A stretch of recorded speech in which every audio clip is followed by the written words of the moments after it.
truth and history are not the same thing. It's so funny, even to this day, people think, oh, history is a line of facts, and I just have to learn those facts, and then I'll know the truth about the past. And nothing could be farther from the truth, literally.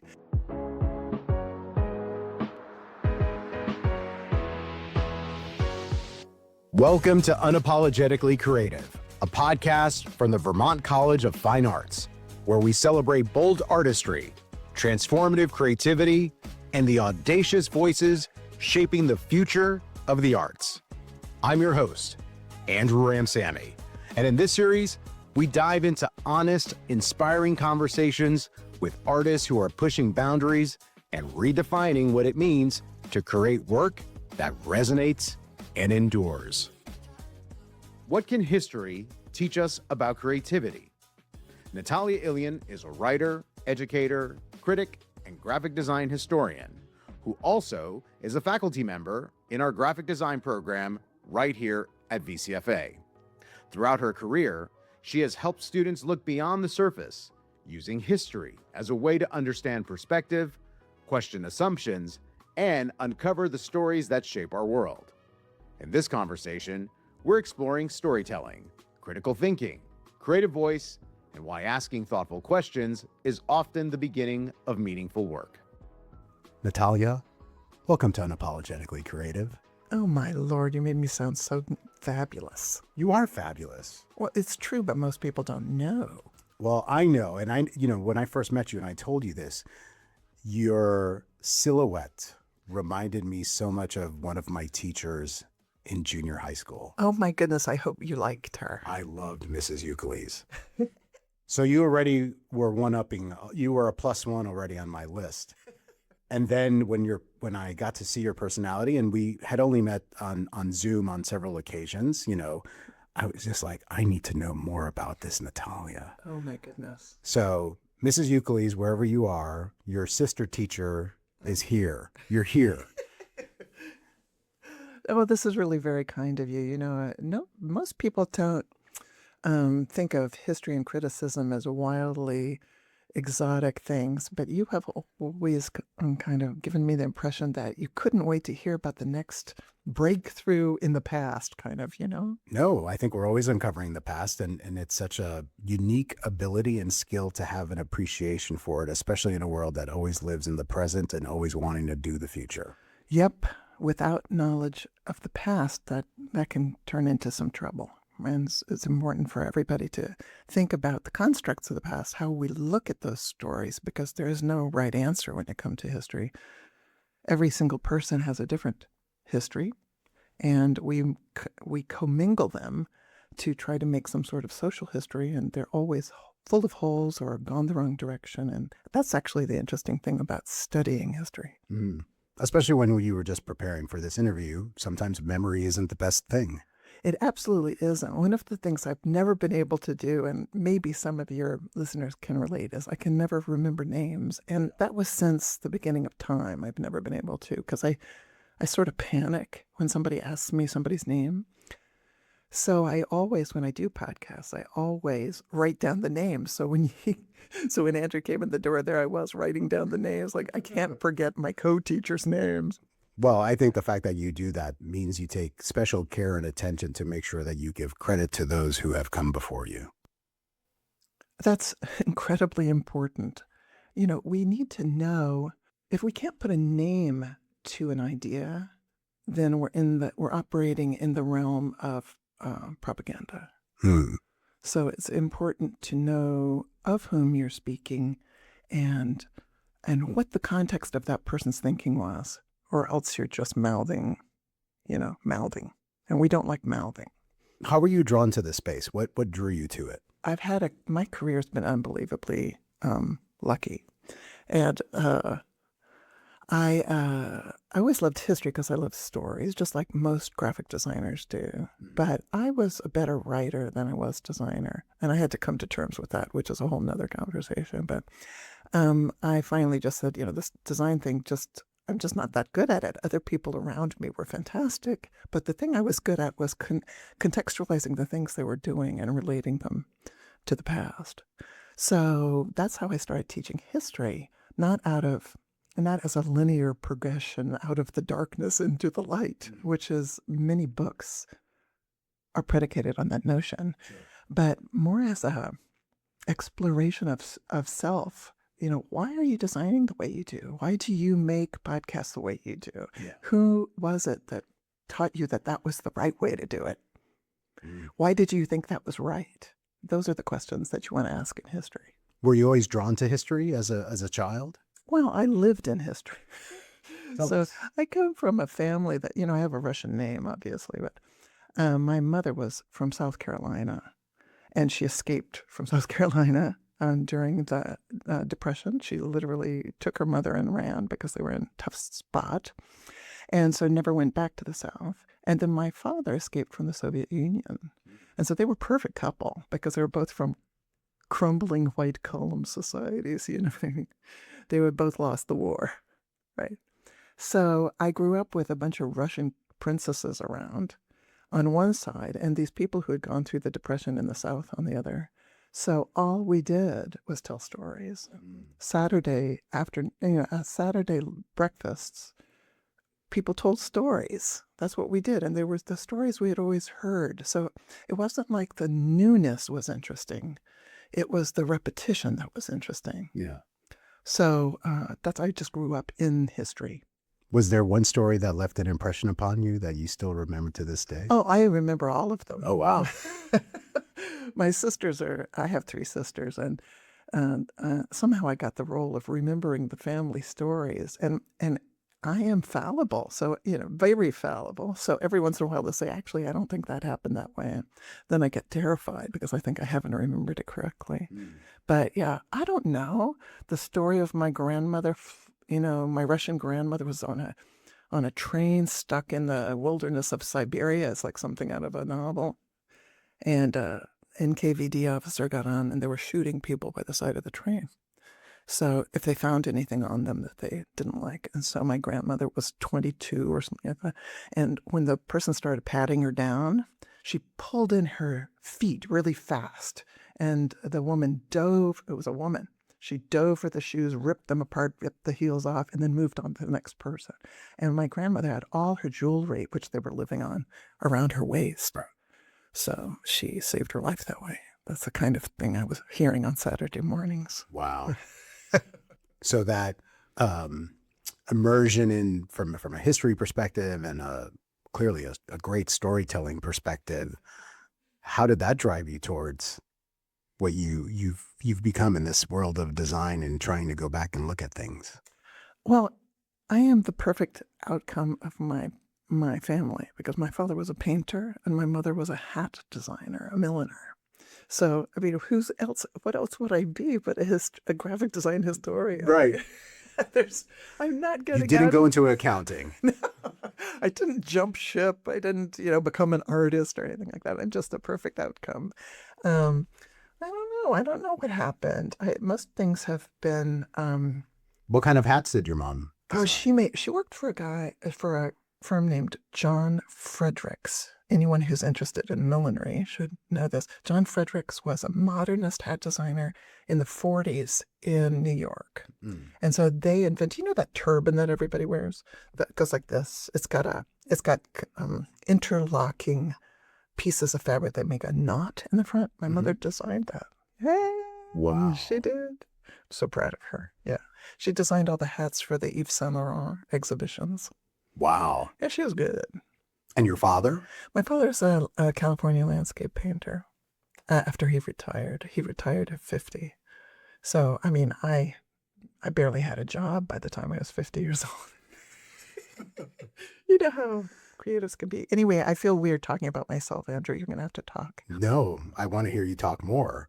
So your father was a landscape painter. Your mother was a milliner. Again, where did the kind of creative ignition point start then for you, being exposed to all of those things? It's not so much that, it's like, I'm sitting in this family of creativity. I have to tell you another thing about my father, which was that he was Russian, working for the Americans, and he was a psychological warfare expert. Whoa. So he did that until he was 50. And then Okay, you're going to have to go deep on this. So that's And why purely for the purposes of my 12-year-old son who loves this type of stuff. War. Yeah, Tell me more. my students are that way too. It seems to me that the undergrads are most interested in the propaganda lectures that I do because they're always being propagandized. Mm-hmm. And what we talk about in design history and criticism when we're talking about propaganda is hooks, how people get you. It's all psychological warfare. So they like that stuff. I don't know why. I guess we like to know how we're being manipulated in the world. My son is fascinated by those things, Is he? especially World War II, and now he's going down the kind of Russian rabbit hole of things. So And it is a Russian rabbit hole, believe me. It takes a Russian to fight a Russian. That's what my father was very good at. So what did your father do? He tried to figure out what Russians were doing for the American government and fight back. Yeah. Wow. That's what he did. And were you aware of that at the time? No, I was not witting. None of my sisters were witting until we were about 13 or 14 years old. And what was that conversation like? I don't remember it. I have blocked it out. Okay, if you pay for the therapy, we don't have to go back there. I know it's been a lot of money. So did that inform because a lot of your Totally. work in design education is around ethics and social justice and decolonization. Yes. So was all of that experience in your life You're informing that? I'm going to have to pay you for this. Sure. Because you are unlocking something, which is that, yes, I'm sure that. So this is the thing about my family. My family's going to love hearing this podcast. Luckily, the people I'm talking about are. That's an audience of how many gone. now? How many people can we count down for downloads? Now I forgot what I was saying. What you were talking. Oh, yes. So in my family, for safety's sake, you didn't tell people the truth. Right. Right. And so as a child growing up in a family whose safety, life and death safety, depends on not telling the truth, truth becomes a very important thing to those kids. And being able to discern the truth becomes an art, and being able to steady yourself, you're on your own 2 feet, is completely predicated on learning how to discern whether somebody's telling you the truth or not. And that, I think, is the thing that made me want to study and teach history. Because truth and history are not the same thing. It's so funny, even to this day, people think, oh, history is a line of facts, and I just have to learn those facts, and then I'll know the truth about the past. And that is, nothing could be farther from the truth, literally, right? So you can take 5 facts, and you can see them a million different ways, and say that that's the only way to see them. And so when you have that kind of, what is that called? An omnicon? What is that thing when you sit in the middle and you can see all around you? They used to have a prism like that in Britain. Yeah. I forgot what it's called. Opticon, I think. Anyway, I believe you. Thank you. And I believe you. That's why I'm here. If you are sitting in the middle of that opticon, you can see all the different sides, and then you can come to your own conclusions, and that's critical thinking. So you can, if you only hear one story, what is that? Nothing. Right. But if you hear as many as you can and come to your own conclusion, then you have a much greater chance of getting to a truth that is most true for most people. So clicking in, part of the work that you do with students is trying to help them see beneath the surface. Oh my goodness, the surface is the icing on a very large cake, isn't it? Does that go back to what you were talking about facts? That facts are just surface? Facts are facts. Well, living in our day and age, it's extremely important, I think, for my students to be able to discern the various truths of their lives, because they're often being told that black is white, and that what they see is not true, or what they see with their own eyes and know for themselves is a fact is not true. And that often has to do with racism, justice, the big things. Did I answer the question you asked me? Okay. So unpacking all of that, the semiotics, the power, the meaning, and kind of everyday design objects, How can people and how do you help students then see beneath the surface? Well, it's so cool of you to ask that question. I think that I'm very interested in research, and not just, let's just quickly look at Wikipedia. No. What my students do is very difficult. And I can't believe they do such a good job of it. So when in the Parallel Narratives Project, which is an undergraduate program, the students pick a thing they think is missing from the canon of graphic design history. And they know that because they took a class we actually call the canon of design history, because we're very aware of what it is, a particular point of view, Eurocentric. And they pick something that's missing from there, and then they research it and create a bibliography of 80 to 100 citations. Now you'd think, oh, that would be an AI thing pretty quick. They could do that pretty quickly. And so they hate AI. They consider it a cheap information if you do that. So I think it's so funny that here we are all worried that our students are using AI to circumvent difficulty, and they actually are like, Natalia, I would never do that. I do it myself. Right. But anyway, since they have done so much research on one topic, they actually become, because design history is such a Swiss cheese, they can actually, these undergraduate students become the person on the planet that does the most about where to get information about their topic. Not so much all about their topic, but where to get the information on it, Right. which is really the important piece. It's the power of position in research. So, I have like master's candidates calling up this junior asking, can I see your research? It's pretty, really incredibly validating for the students. And they do a whole bunch of hard work, and they come out the other side. I'm hoping to publish the second volume of Parallel Narratives, because when does an academic book go out of print because he sold all the copies? Right. But it's out of print because we sold all the copies. So we have to do a reprint of that in the second edition. And what will you share in that second edition that had been missing? Is it always? Oh gosh, a lot of it. It's interesting because students go through different interests, as kind of a pack. Right. And this second volume really has a lot more about gender, it has a lot about pornography, which sounds weird, but actually that's pretty interesting. It's interesting. I've been talking about pornography. Really? Is it coming up? It's coming up relative to the same consideration that we are now under with AI. Oh, how so? Knowing how pervasive it is, but pretending as if like, oh, I don't see I anything. can't see it, but my fingers and my hands are wide open. You can't see what I'm doing right now, but literally I'm taking my hands, fingers spread across my eyes, and I'm like, I can't see the AI. I don't know what you're talking about. Just like pornography, right?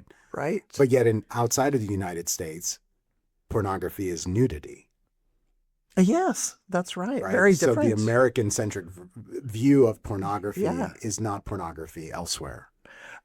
It's a different relationship. It's such an interesting situation, because eroticism and pornography are two different things, in my opinion. Yes. But that's what students are looking at. They're looking at, as I said, gender, not just gender, but like, I don't know, explorations of gender having to do, I don't know, horror movies and gender and stuff like that. So it's a very interesting bunch of work we've got to edit.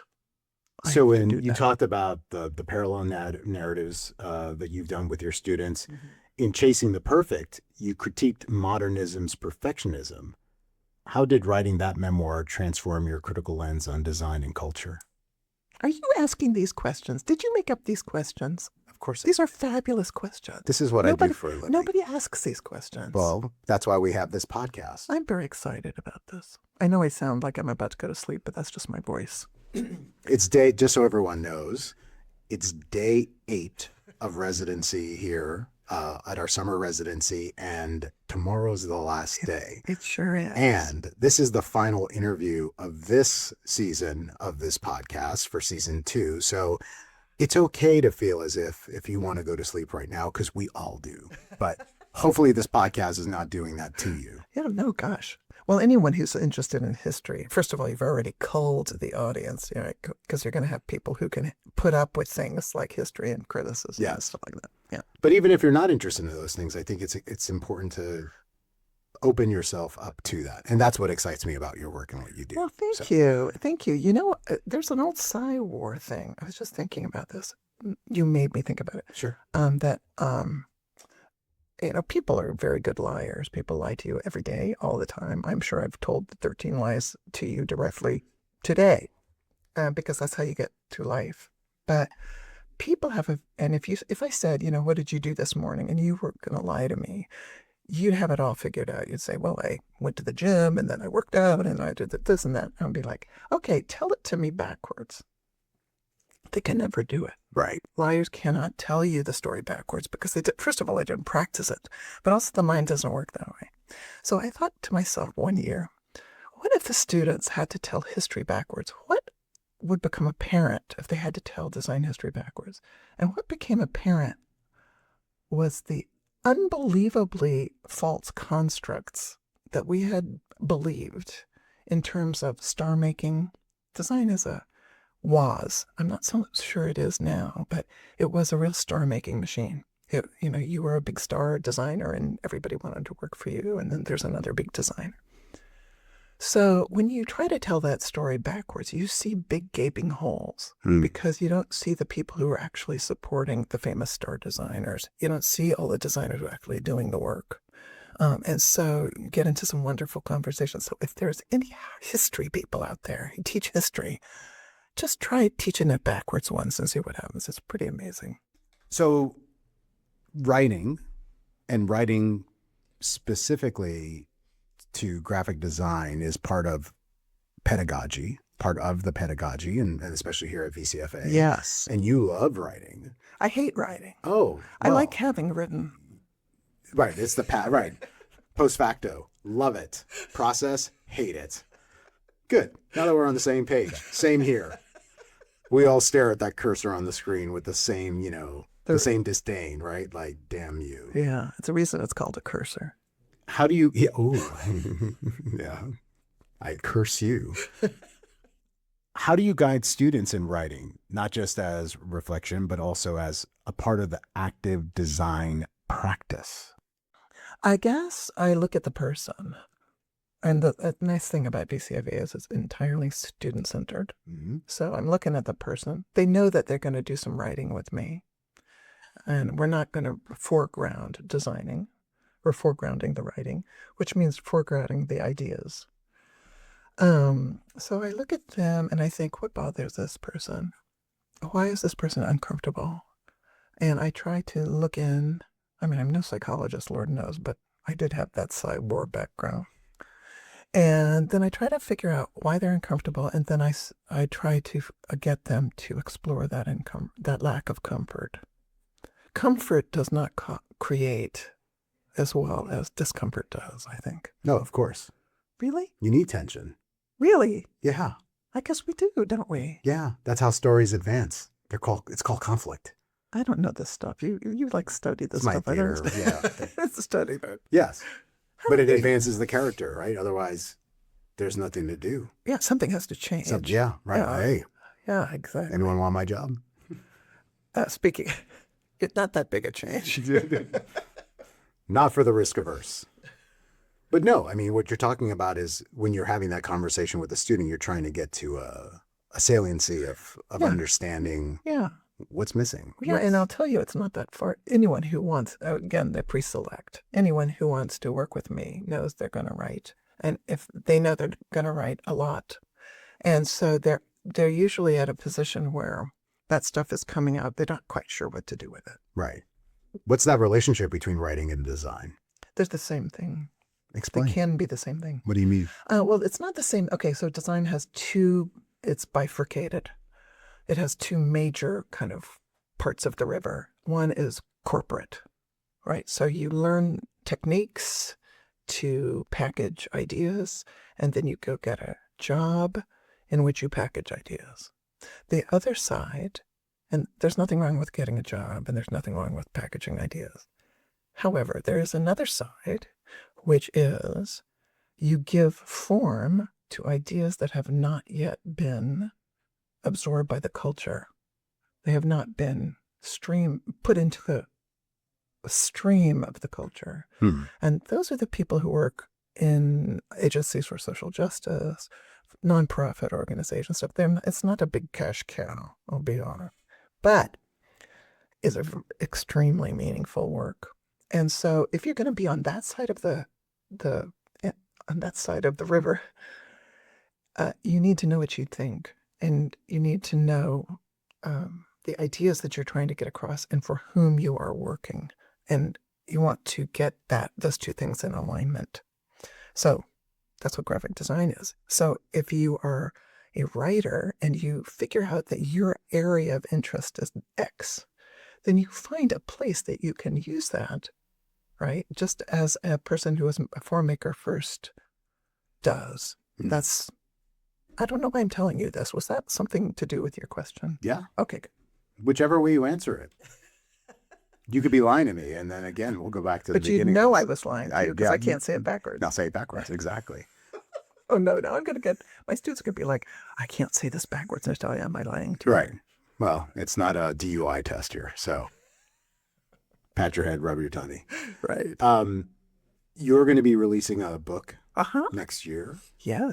Called 12 Flat Things, and depending on the time when this rolls out, it might be a little bit sooner to next year. Right. What is that book about, and what a great title? Thank you. I always have to fight for my titles. I had to fight for writing for the design mind, too. They wanted to call it graphic design writing. I was like, well, you just exactly. I was just like, well, let me just fall over dead. I mean, and also it's not just for graphic designers, for anybody who thinks in diagrams, basically. Sure. Anyway, so this one, I had to fight for it, but they've come around. Why is it so important for you in your work to focus so much on people who have bicultural experiences? It just seems to me that one of the big parts of the American experience is to be balancing two cultures.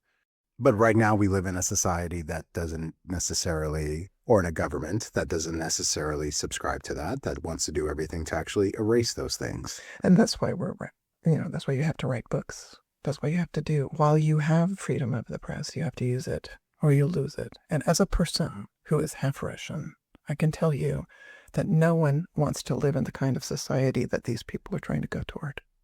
Natalia, you just said something that just struck something inside of me. You just made a connection to the freedom of the press. Absolutely. Books are a part of the press. Yeah. But when we think about... Oh, you're right. We always think of CNN. We think of journalism. So the name of this podcast is Unapologetically Creative, especially in a discipline that is often governed by rules and conventions. What does it mean to you to be unapologetically creative in graphic design and Me? in history? Yeah, you. It just means sitting here talking with you. But I'm sure in a world where certainly graphic design has been male-dominated. Oh, yeah. Like most things. Yeah. You're a tall drink of water. I am extremely tall. I'm sure there are a lot of things that are said about... And left-handed. Ooh, I'm a lefty too. Oh, well, there you go. Before you even walk into a room, there's probably some prejudices that are lobbed your way. Mm-hmm. And I'm sure the journey that you've been on has not necessarily been the easiest. But what things have you done to ensure that you can remain as unapologetically creative as you've been? Well, I've had a couple of lucky breaks that way. I got into teaching. And the thing about teaching, unless you're working for some horrible place, is that the administration expects you to say what you have to say. And so I get to, every day, mouth off and have my students mouth off. And that is a totally unapologetic process. I spent a lot of my life being apologetic for being female and being tall and having a voice. If you could speak to your younger self, the person that went to RISD, mm-hmm. What wisdom about criticism or writing or design would you share with young Natalia? Oh, I would tell, oh, it's so easy. What I do tell younger people is that modernism, or the modernist role in education, which has gone for about 100 years now, is completely ranged against the creative. I know that sounds insane, but it's opposite from what it was originally built to do. And so you'll have a whole chorus of voice telling you're doing the wrong thing if you do the thing you're good at, which you know what it is deep down. Even if you haven't practiced it, you know what your skills are. You know what your natural talent is, or you have to look in and see what that is. Spend some time doing that. But I would tell her, stop listening to all these old Dutchmen. Just stop it. They don't know the right answer. They know a answer. They know the Dutch modern answer, but they don't know your answer. And your answer is the only important one because that's your voice. And that's the voice that we can't let the current administration muzzle. If you don't mind my saying so. I don't mind it at all. How do you hope that your work as a writer, teacher, and critic empowers future creatives to reclaim and reshape design's culture and history? Well, I think we just said it. I mean, I hope that one of the great luxuries of education is that you get time. You get time to sit, stare at a wall, and think about, who am I within this culture, within this society? Sure. And within graphic design. And, graphic design is my vehicle for this stuff. You have to have a vehicle. You got to got four wheels underneath you, or you could just be talking to yourself in your room. You know what I mean? So graphic design is my vehicle for that. And so I would hope that what I would ask them is what I'm doing already, which is do push-ups. Make your voice do push-ups. Keep your voice in shape. Check in with yourself all the time to see, how much of myself am I selling? Not if I'm selling myself, because we're all selling something, because we have to live in this society. But take care of your mental hygiene and keep your voice clear and open, and let whether you consider it the divine or the universe. In my case, I feel that often the things I say to students I'm not inventing them myself. And I also think that you have to keep that channel clear. And in order to do that, you have to be very aware of the construct within which you're working and the context. So try to do that. That's what I would say. Natalia reminds us that history is never just about the past. It's about understanding the stories, perspectives, and assumptions that shape the world around us. Through her work, she encourages students to look beneath the surface, think critically, and to develop a stronger sense of their own voice. And in a world full of competing narratives, that ability to think for yourself may be one of the most important creative skills of all. Thanks for listening to Unapologetically Creative. Be sure to follow the show and stay tuned for more insightful conversations in the episodes ahead. To learn more about the Vermont College of Fine Arts, visit vcfa.edu.